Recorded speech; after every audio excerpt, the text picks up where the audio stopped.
Yesterday was Emancipation Day in my country, Trinidad and Tobago. We were the first country in the world to declare a national holiday to mark the end of the enslavement of people of African descent. I am proud of that. I'm also proud of the fact that this action came about in part as a result of the work of the Black Power movement, which many Trinbagonians were at the heart of, and which influenced liberation movements around the world. People like Kwame Ture, Makandal Daga, and Kafra Kambon. I had to find out about these people and their work on my own because it wasn't taught in school. And I had to find out from my father, a man with very little formal education, but who read everything he could get his hands on, about great Trinbagonian scholars like C.L.R. James, who gave us pathways for self-emancipation and decolonization.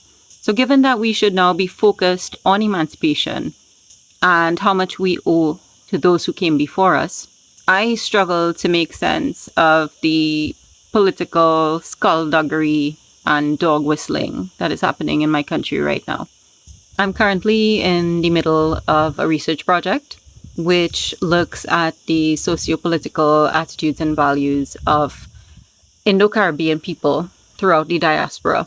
I am interested in, among other things, how and why so many of us seem to hold attitudes and values and make political decisions which appear to be in conflict with our interests. For example, many of us might support policies which are racist or anti-immigrant, even though they might negatively affect us and our loved ones. I would love to share more about my findings when I'm finished. But something that keeps coming up is this idea of what might be called cultural confidence.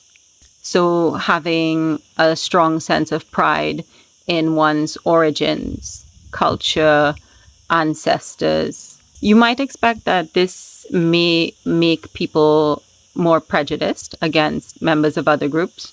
But my findings so far seem to suggest the opposite. That is, people who are very connected to their culture and their sense of self are more likely to show solidarity with other groups of people who might be experiencing oppression or difficulty.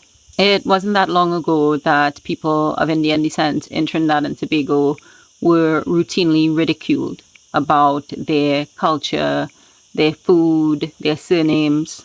And it's not really accurate to refer to this as something in the past.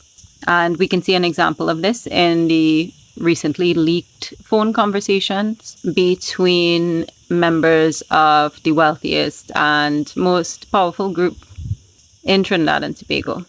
And it made me recall instances when members of that same group used racial slurs against people of African descent in my presence.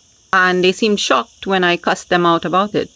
They assumed, you see, that I was going to be on board with it. People of African and Indian descent make up the vast majority of the population in the country. And it feels sometimes like we just keep fighting with each other over crumbs, with our representatives hoping to get a seat at the table. What's a clever game? And it feels like what is going on right now is a kind of politics of vengeance, acting out a whole lot of personal and generational trauma and pain. And I honestly don't know a whole lot about the political games of very powerful people. But there is one thing that I do know, and that is when we are truly connected to our ancestors and proud of what they have endured for us to be here today, we don't need to tear down other groups of people. And in the spirit of emancipation, may we remember that it is only by working together that all of us can truly be free.